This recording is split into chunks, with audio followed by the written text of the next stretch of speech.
fois une ville plongée dans une nuit magique, pleine d'étoiles. Dans cette ville, il y avait une maison. Et dans cette maison, une chambre. Et dans cette chambre, il y avait des jouets. Allez, venez, venez, entrez avec nous dans cette chambre où vont s'animer ces jouets pour cette nuit magique. Mais surtout, surtout, en silence. Autrement, la magie s'évanouira. Et cette nuit deviendra une nuit comme toutes les autres.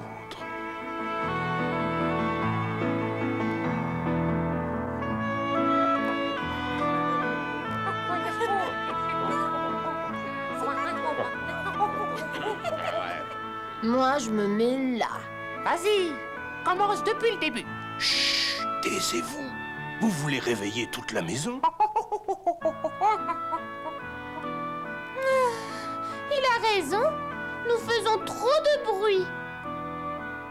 Moi, je voudrais bien savoir comment va se terminer l'histoire de ce chat. Moi aussi. Les chats sont toujours mes héros préférés. Miaou. Quoi? Une histoire? Oh oui, raconte, vas-y, raconte, vas-y, raconte, vas-y. Mais de quelle histoire s'agit-il? Et quel est ce chat? Eh bien, cette histoire est l'histoire d'un chat qui portait des bottes. On l'appelait le chat botté. Oh, vas-y, lis-la-nous. Oui, vas-y, raconte, vas-y, raconte, vas-y. S'il vous plaît, miaou. Oh oui, quelle chance! Mais est-ce qu'on parle d'une princesse, d'une belle princesse dans cette histoire? Mais non, d'un chat. Cette histoire ne parle que d'un chat. Chut! Je ne lirai que si vous arrêtez de faire tout ce brouhaha. Vas-y, raconte cette belle histoire de chat. Mais taisez-vous. Mais chut. Allez. Il était une fois un meunier qui avait 3 fils. À sa mort, le meunier laissa à son fils aîné son moulin. Au deuxième, il laissa son âne. Et au troisième, le plus jeune, un chat.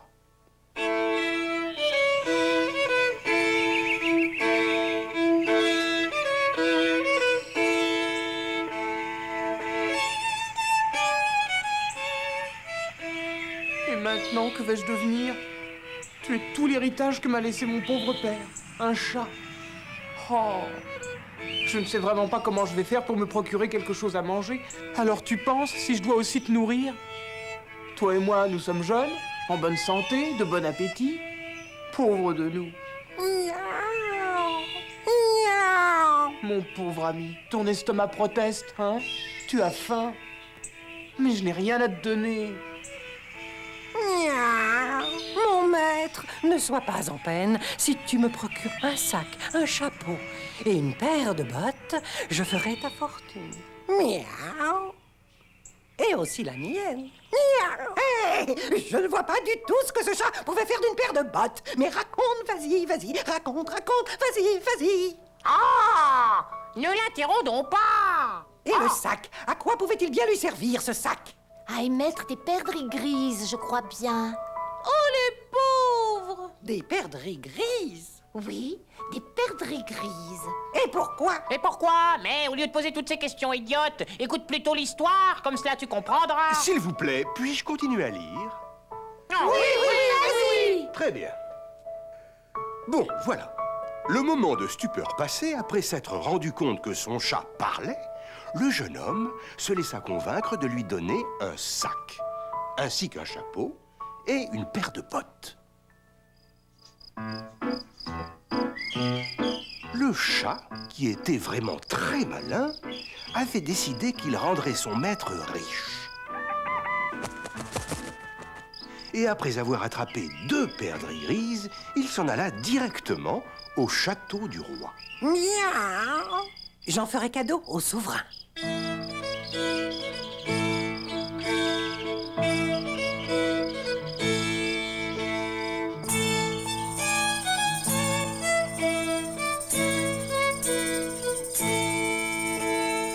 attraper les souris dans le vieux moulin. Je me suis lassé un très beau matin. Je rêve de banquet à la cour du roi, avec poisson frais et poulet pour trois. J'ai de longues griffes aux poings acérés, de grandes moustaches et des dents aiguisées. J'aime beaucoup courir et aussi jouer, mais aussi dormir et me reposer.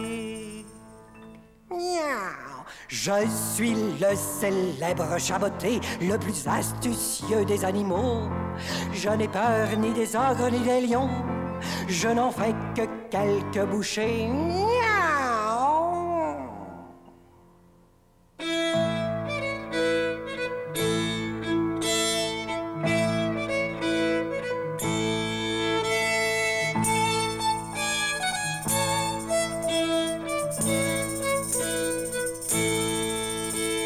Je suis un félin et je suis élégant. Je suis fort vaniteux et très exubérant.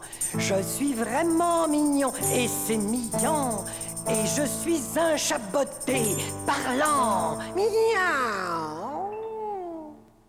Je suis le célèbre Chaboté, le plus astucieux des animaux. Miaou. Je n'ai peur ni des ogres ni des lions, et je n'en fais que quelques bouchées. Rah. Je suis le célèbre Chaboté, le plus astucieux des animaux. Je n'ai peur ni des ogres ni des lions, et je n'en fais que quelques bouchées. Miaou.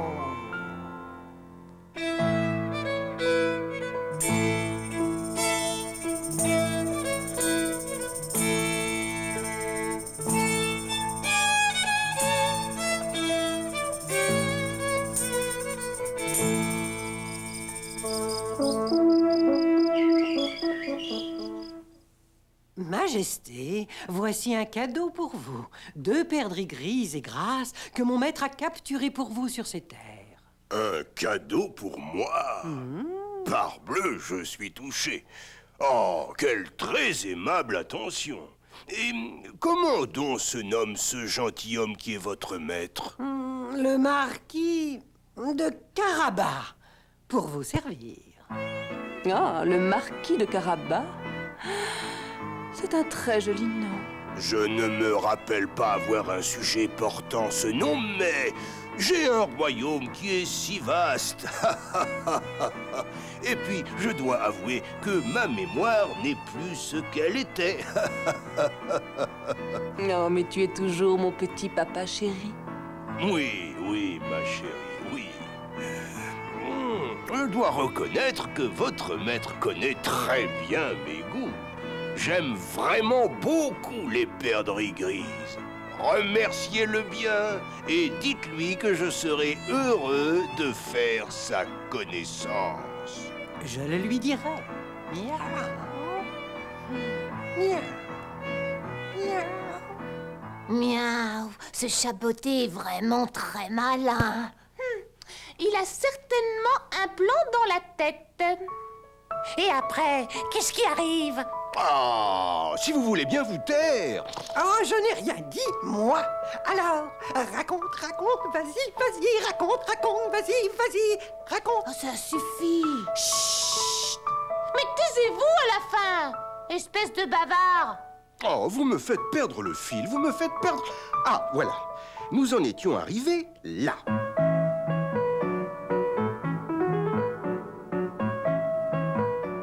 Et tous les jours, le Chaboté se présenta au château en apportant toujours des cadeaux pour le roi et la princesse de la part de son maître, le marquis de Carabas.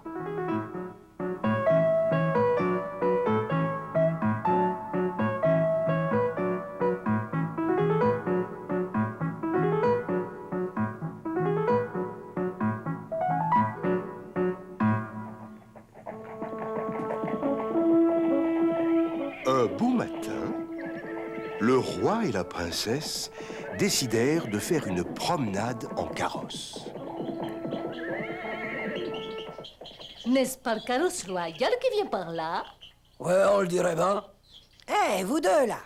C'est à nous que tu parles? Et à qui d'autre? Miaou! Il n'y a personne d'autre. Bon, écoutez-moi bien. Lorsque le carrosse royal passera par ici, et que le roi vous demandera à qui appartiennent ces terres, vous devrez répondre qu'elles sont à mon maître. À votre maître. Allez, répétez, miaou! Et si le roi passe par ici et qu'il demande à qui sont ces terres, nous devons répondre qu'elles appartiennent à votre maître. Mais en fait, qui est donc votre maître? Le marquis de Carabas. Vous avez compris? Dites-le autrement. Gare à vous! Miaou! Oh là là, ce qu'il est pressé. Ben, moi, il me fait peur, hein. Vaudrait mieux faire comme il dit. Autrement, je sais pas ce que ferait son maître. Bah ça. Le chat fit la leçon à tous les paysans qu'il rencontra sur son chemin. Et ainsi, à chaque fois que le roi s'arrêtait pour demander à qui appartenaient les terres qu'il traversait, il s'entendait répondre par tous les paysans épouvantés: Ah, Majesté, tout ce que vous voyez appartient au marquis de Carabas. C'est la vérité. Tout est en lui. Ce fameux marquis de Carabas, je crois, doit être vraiment très fortuné s'il possède toutes ces très belles terres que l'on voit. Certainement. Au secours! Au secours! Oh, mais que se passe-t-il? Ça vient de ce côté. On dirait bien la voix de ce très sympathique petit chat botté. Courons vite l'aider. Au secours, vite, à l'aide. Mon maître, le marquis de Carabas, est sur le point de se noyer. Oh, le pauvre! Oh, mais que s'était-il passé? Le chat, précédant le carrosse royal, avait convaincu son maître de se déshabiller complètement et d'entrer dans un étang.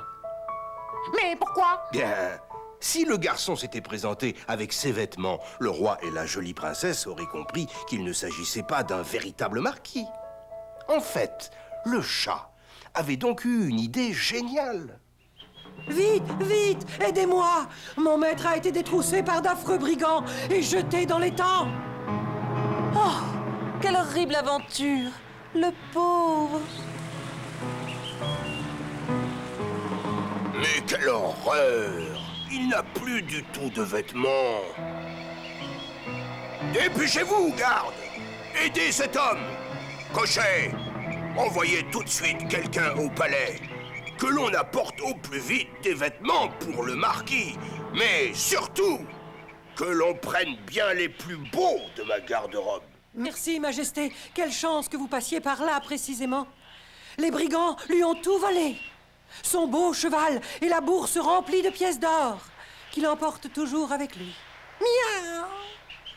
Le jeune homme, grâce aux soins du souverain, fut soigneusement séché et revêtu d'habits luxueux. Oh, il était si beau qu'il ressemblait à un vrai marquis. Ah, je parie que t'es déjà tombée amoureuse de lui.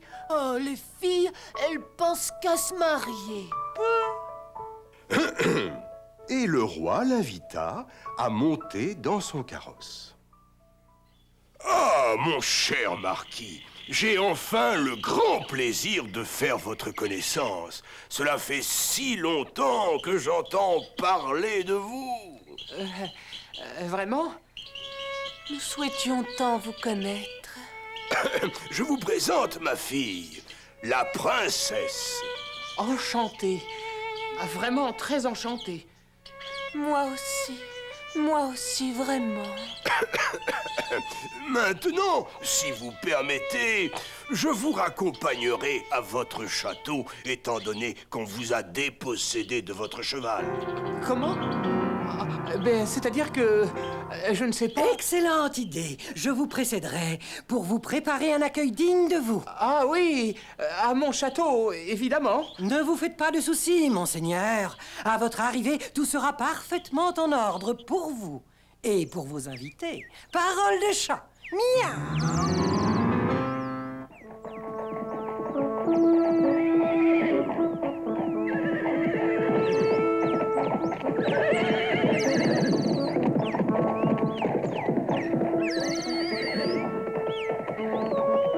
Et maintenant, il me faut trouver un château pour mon maître.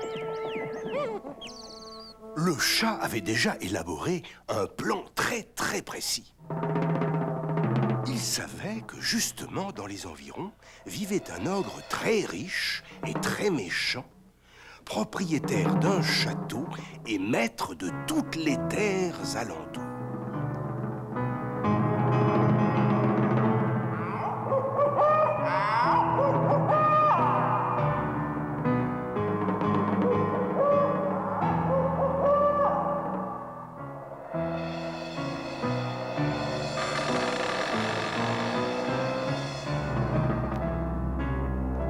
Quoi? Un ogre? Oh, maman, protégez-moi, j'ai peur!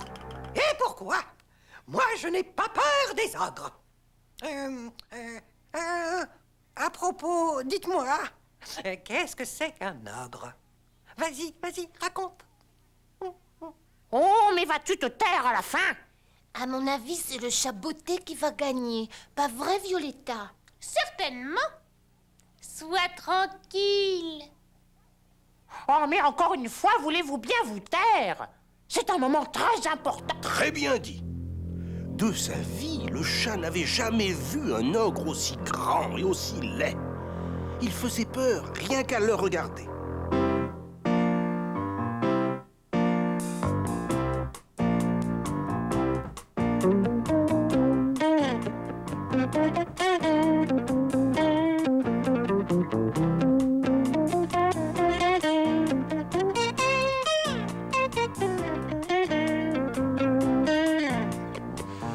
Je suis grand comme une montagne.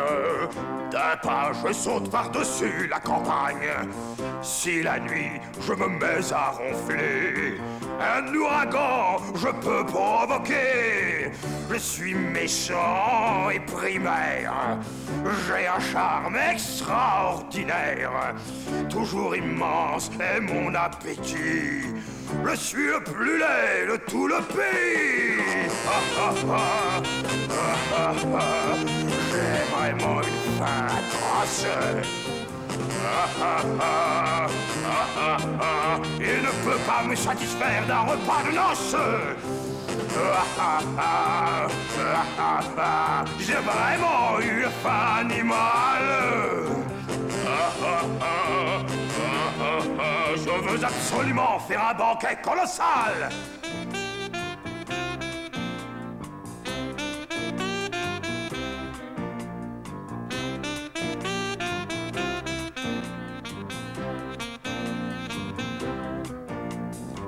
Cent tailleurs ont cousu mon habit. Je les ai tous mangés avec grand appétit. Je sais, je suis très repoussant. Mais j'aime bien épouvanter les gens. J'aime les grandes fêtes et les belles réunions. Les grands ou les petits, j'en fais un gueuleton. Moi, je mange tout ce que je peux saisir. C'est pourquoi tout le monde doit s'enfuir. J'ai vraiment une faim atroce. Et ne peut pas me satisfaire d'un repas de noces. J'ai vraiment une faim animale. Je veux absolument faire un banquet colossal.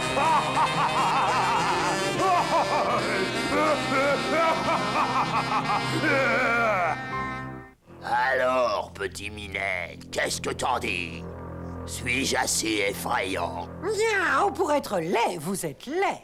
Mais je ne peux pas croire que vous sachiez vous transformer en un vrai lion, comme on le dit partout. Tu ne le crois pas? Non. Je vais te faire voir de quoi je suis capable, petit Minet. Voilà, regarde bien. Oh, quelle frayeur! C'est vraiment effrayant!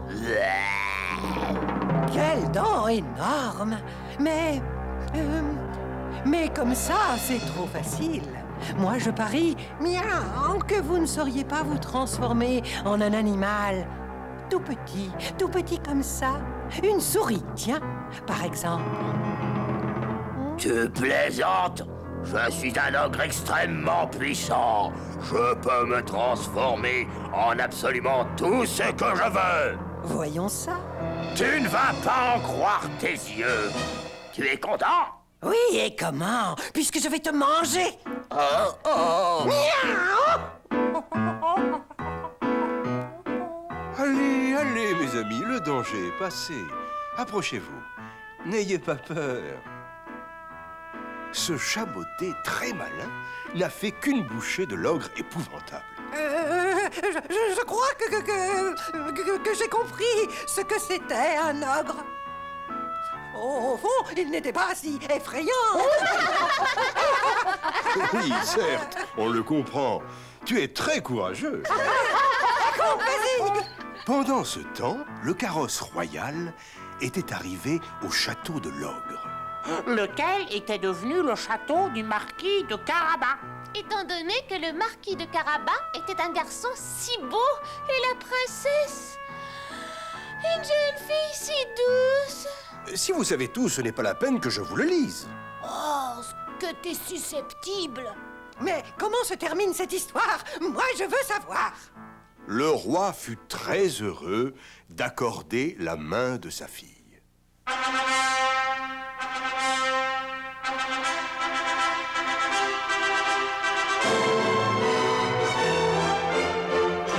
Vive les mariés! Vive les mariés! Vive le roi et longue vie à notre souverain.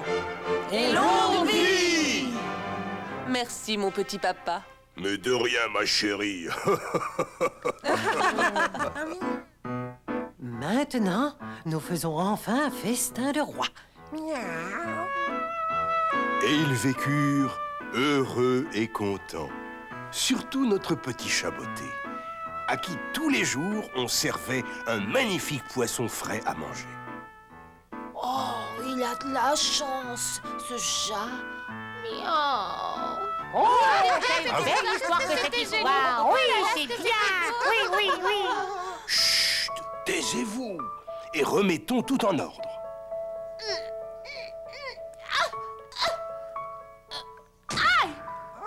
Mais qu'est-ce que tu fabriques? Oh, gros bêta. Qu'est-ce que vous faites tous à l'envers? Bon, allez, allez, ce n'est pas le moment de jouer. Il faut que l'on remette tout en place, même ce très joli livre. Oh. Moi, vous savez, je suis certain que les chabotés existent vraiment. Miaou. Et aussi les princesses. Oh, comme il est tard.